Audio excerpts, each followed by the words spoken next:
Hey, real quick, before we dive into the show, did you know that Garage Gym Athlete is a lot more than a podcast? Most of you do know that, but if you didn't know, Garage Gym Athlete is first and foremost an amazing online community of supportive athletes.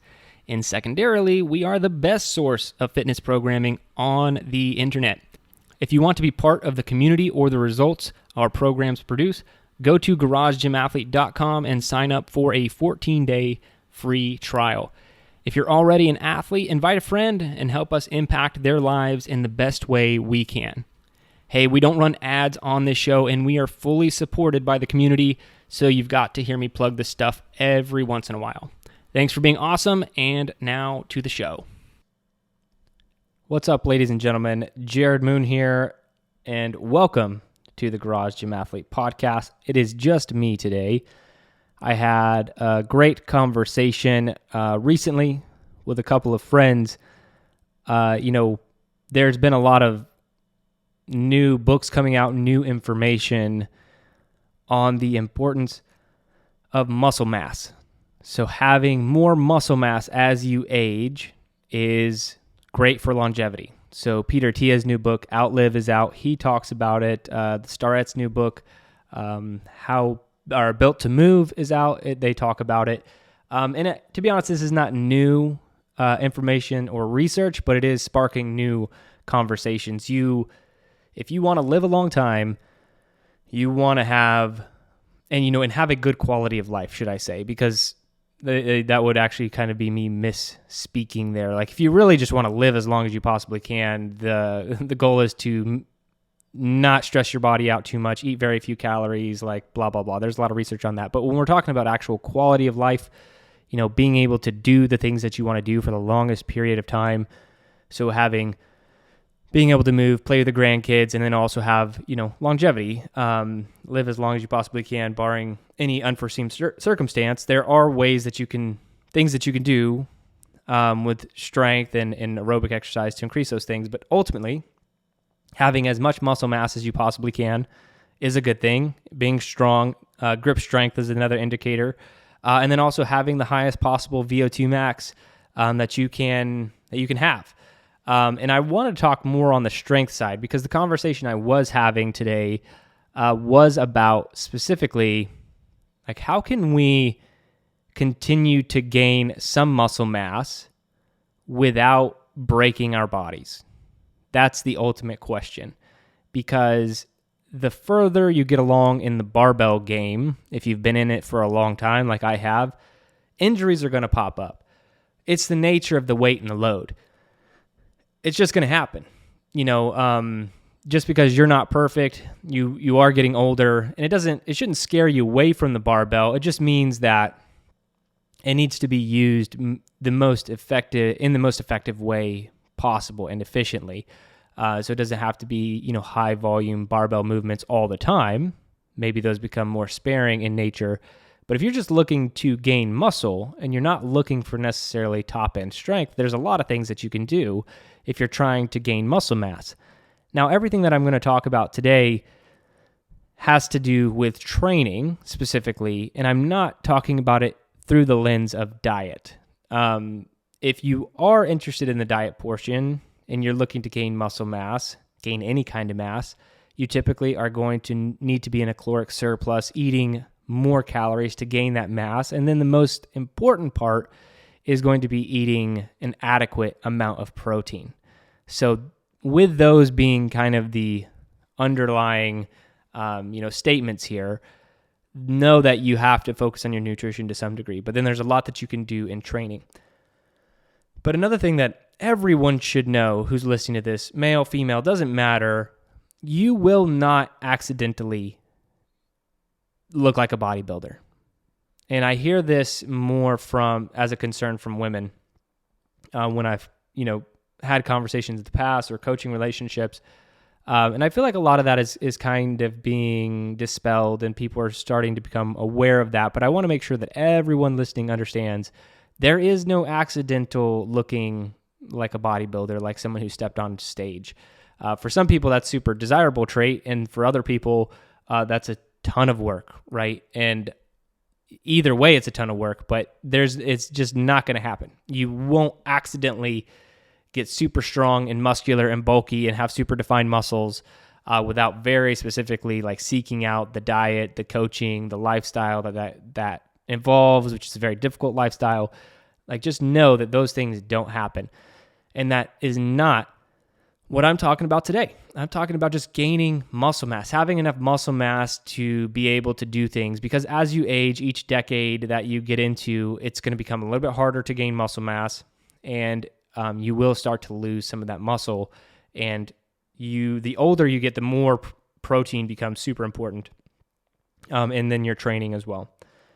So let's talk about things that you can do to gain as much muscle mass as possible without breaking your body. So number one, and I'm starting with one to me, it is the most important. And that is focusing on the quality of movement. Admittedly, I don't do this enough myself, and I probably don't talk about it as much as I should, because sometimes, we are trying to finish a training session. We're just trying to get the training session done. We're not looking to make the training session the most painful, the most productive thing that we possibly could. And what I mean by that is, like, I can go execute my training session for the day today, and let's say there's lifting involved. Let's just keep it simple. Say I'm doing 3 sets of 10 on the back squat. That's not actually what I'm doing, but like, let's just, for hypothetical sake, let's just say I'm doing 3 sets of 10 on the barbell with back squat. I could just knock out those 3 sets of 10 at the given percentage and be like, okay, cool, I'm done. There is benefit to that. That is good. I got that done. There's benefit. Like, there's no way I did that and it's not going to help me out and become a better human and improve my fitness, improve my strength, and even build a little bit of muscle. Like, all those things will probably happen. But if I want to get the most out of that training session, and I'm just keeping the parameters the same, I'm not trying to add volume or change exercises. Let's just say, okay, 3 times 10 back squat. How can I make this even better? Now we're focusing on quality. And we do this a lot in our programming with tempo. But if I am looking to gain muscle and I am slowly lowering that weight, I'm really focusing on the eccentric contraction, and then I'm really focusing on contracting the muscles as I come up, whether that's doing it slowly or I'm just super focused on it mentally. I'm doing that each and every single rep. And this is kind of what tempo forces you to do. But if you're not trying to stick with any tempo, you're just focusing on the quality of the muscle lengthening and then the muscle contracting every single repetition. It's mentally exhausting. That's why I don't do it as much as I should. Like, there's a lot going on in the day. I'm happy that I got a training session in most of the time. I don't need it to be more grueling than it is most of the time. But if I wanted to get the absolute biggest bang for my buck, that's what I would do. And I think that's the number one way you could start growing more muscle. And you don't have to do this every movement pattern that you have in the programming. Just maybe do it on 1 or 2 sets of the big compound lifts, or even start with the accessory lifts if there's something smaller. Like if you're capable of doing pull-ups and you're doing pull-ups today, make 1 set, just like very slow and controlled. You might not do as many reps, but you could arguably be getting more benefit from really focusing on muscle contraction. And this is often, like I said, overlooked, because when you focus on it, your muscles this is better for hypertrophy. If you were to try to pull up literature on it, you could pull up tempo lifting, or you could look up isometric contractions, eccentric contractions, and all these things and how they can bolster hypertrophy. That would be like the science behind it. But just to keep it simple, I'm just calling it focus on quality of movement. So really actually focus on every single rep, as opposed to trying to just go through the motions to get it done. This is if you have the goal of hypertrophy, muscle building in mind. So that's number one. Very easy, because you can just, if you're already following, let's say, our programming at Garage Gym Athlete or any other programming, you could execute that today. Even if you were a CrossFitter, you could implement that in a CrossFit Metcon. Be like, you know what? I'm going to go slow in this Metcon today, but I'm going to focus on the quality of my movement and the contractions and lengthening of every single muscle contraction to try and get more hypertrophy out of this. You would. So you can just implement it in anything that you're doing right now and see more benefit and gain more muscle in the process. All right, now the second one, this has been gaining steam for a while.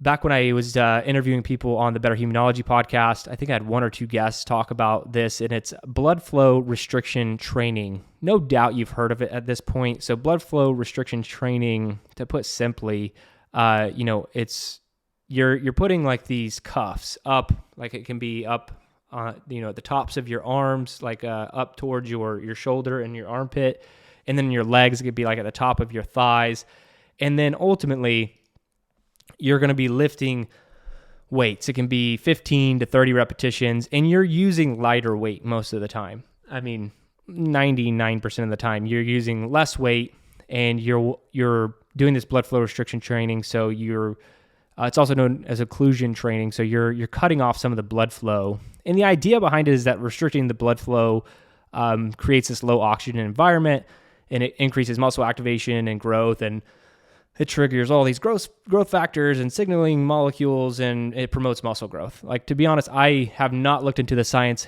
enough.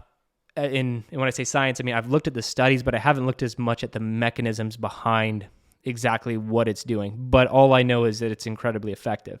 And it started, from my understanding, helping combat veterans who have like actual limitations, who maybe they, had a portion of their muscle taken out from an explosion or something. Their leg is kind of jacked up.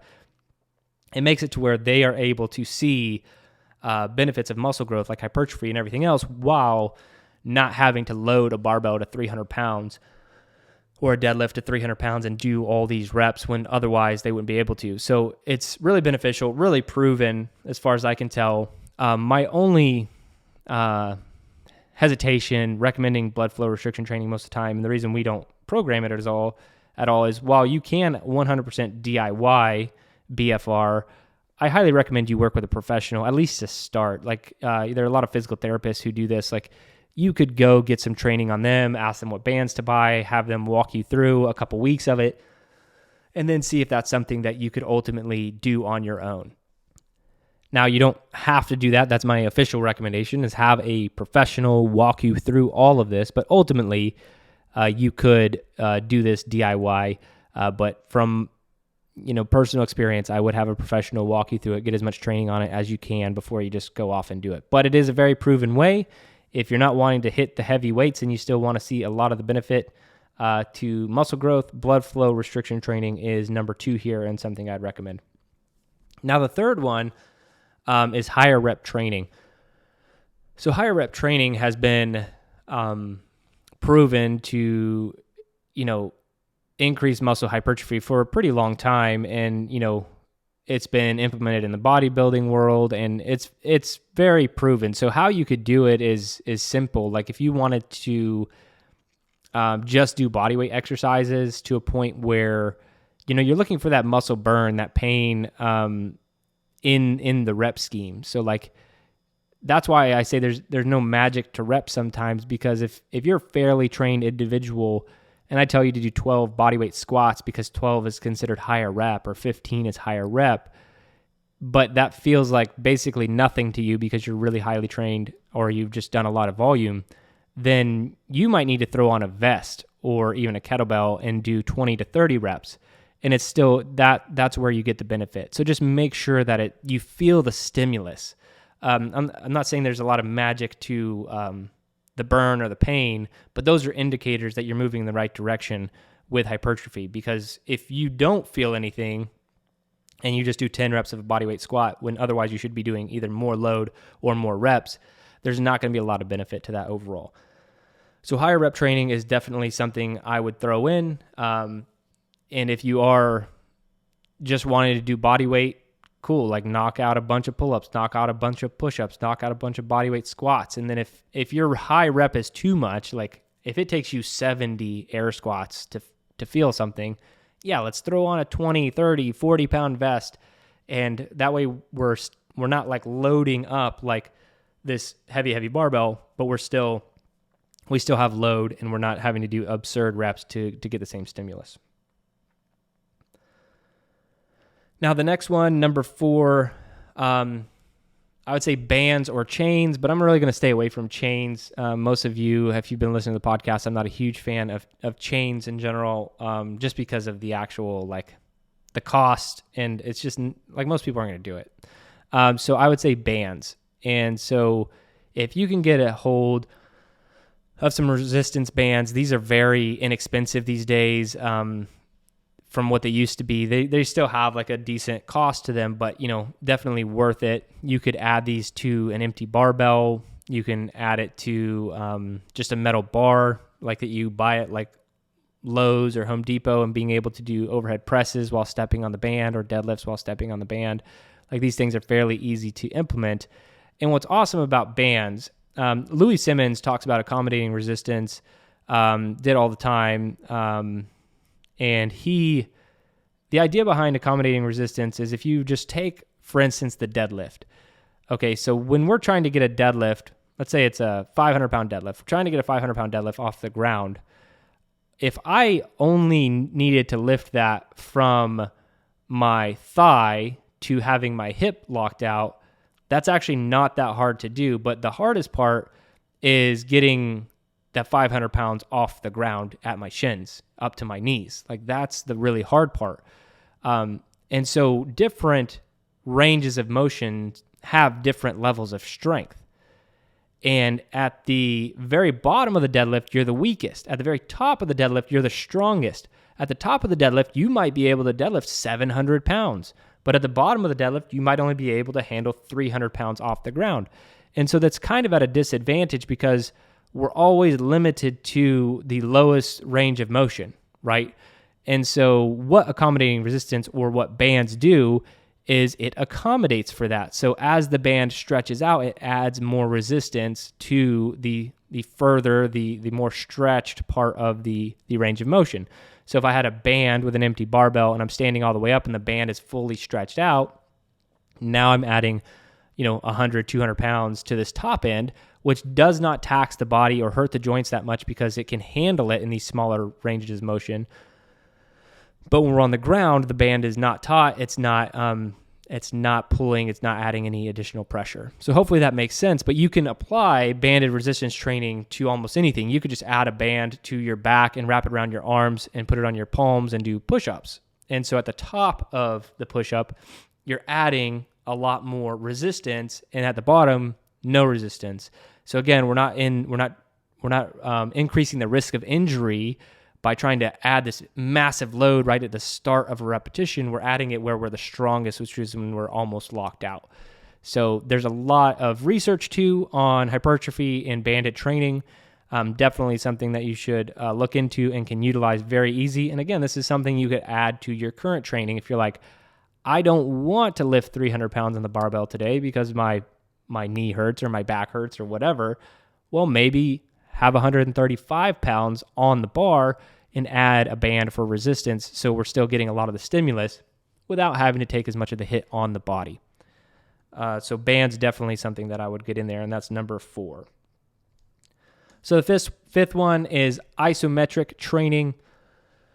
So isometric training, if you're looking to do isometric training, it's just holding, right? It's the holding a contraction of your muscle. And so there are a lot of different ways that you could do this. I mean, like a wall sit is a great example, or a plank. Like, these are isometric contractions. You could take a back squat and hold it in the bottom position.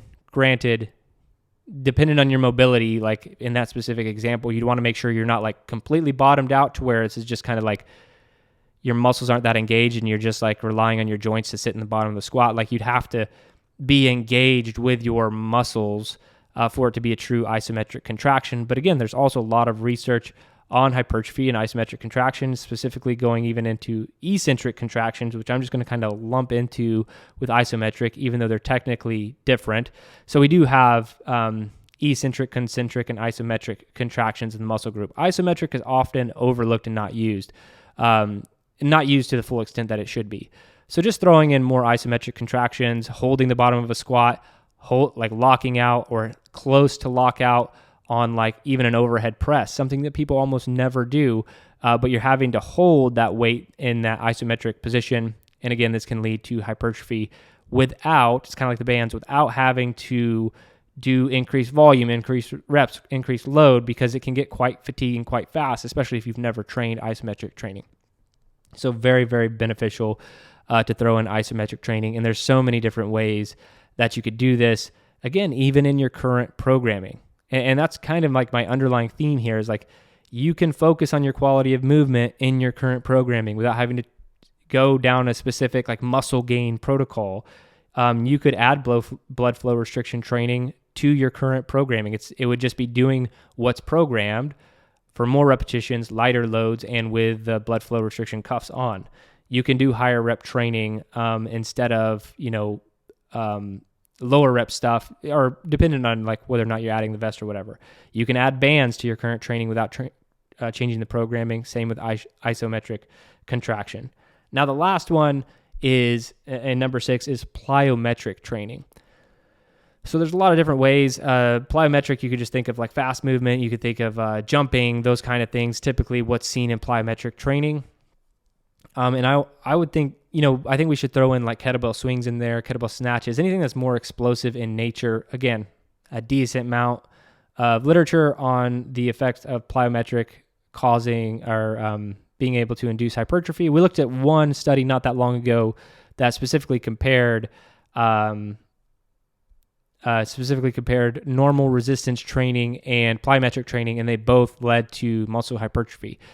So I think plyometric training, just like isometric training, is often overlooked. I think this is where athletes are built. I think this is where you maintain some youthfulness, if you will, as you age, being able to still, jump and throw and explode and all those things. Like those become harder as you age. So I feel like plyometric training at least once or twice a week, really beneficial. And it doesn't have to be a dedicated plyo session, but getting in some box jumps, getting in some jump rope, doing some kettlebell swings, broad jumps, tuck jumps, any of these kind of things are going to be really helpful.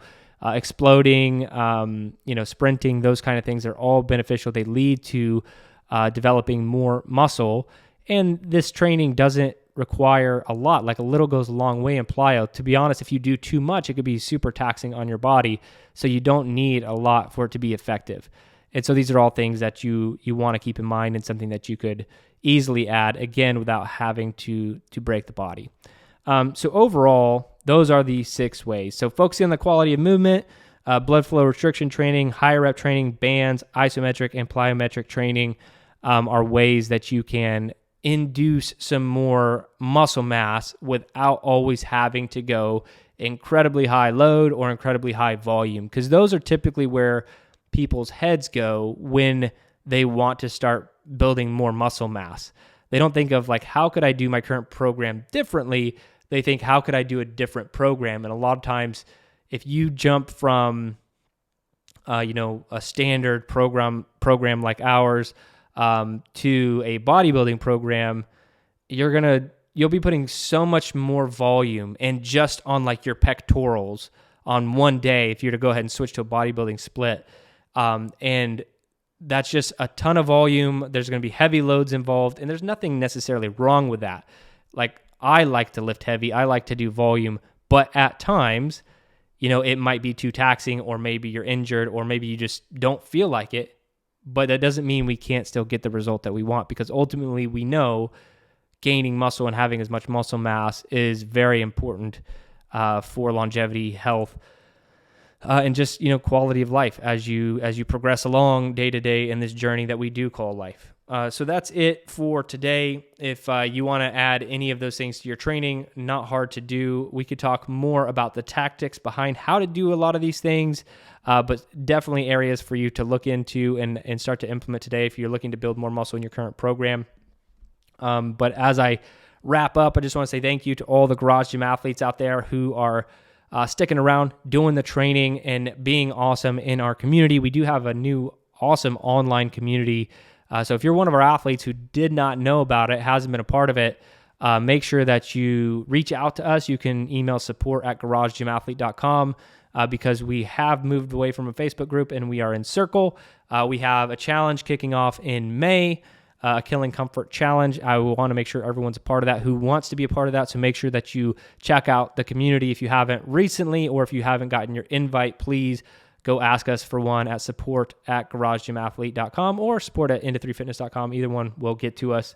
And for anyone who's looking to implement these types of ideas or get in, some awesome, solid programming on number of our tracks, you can do that. Go to garagegymathlete.com, sign up for a free trial. We'd love to have you in the community, and we would love to have you participate in our training. But that's it for today. Remember, if you don't kill comfort, comfort will kill you.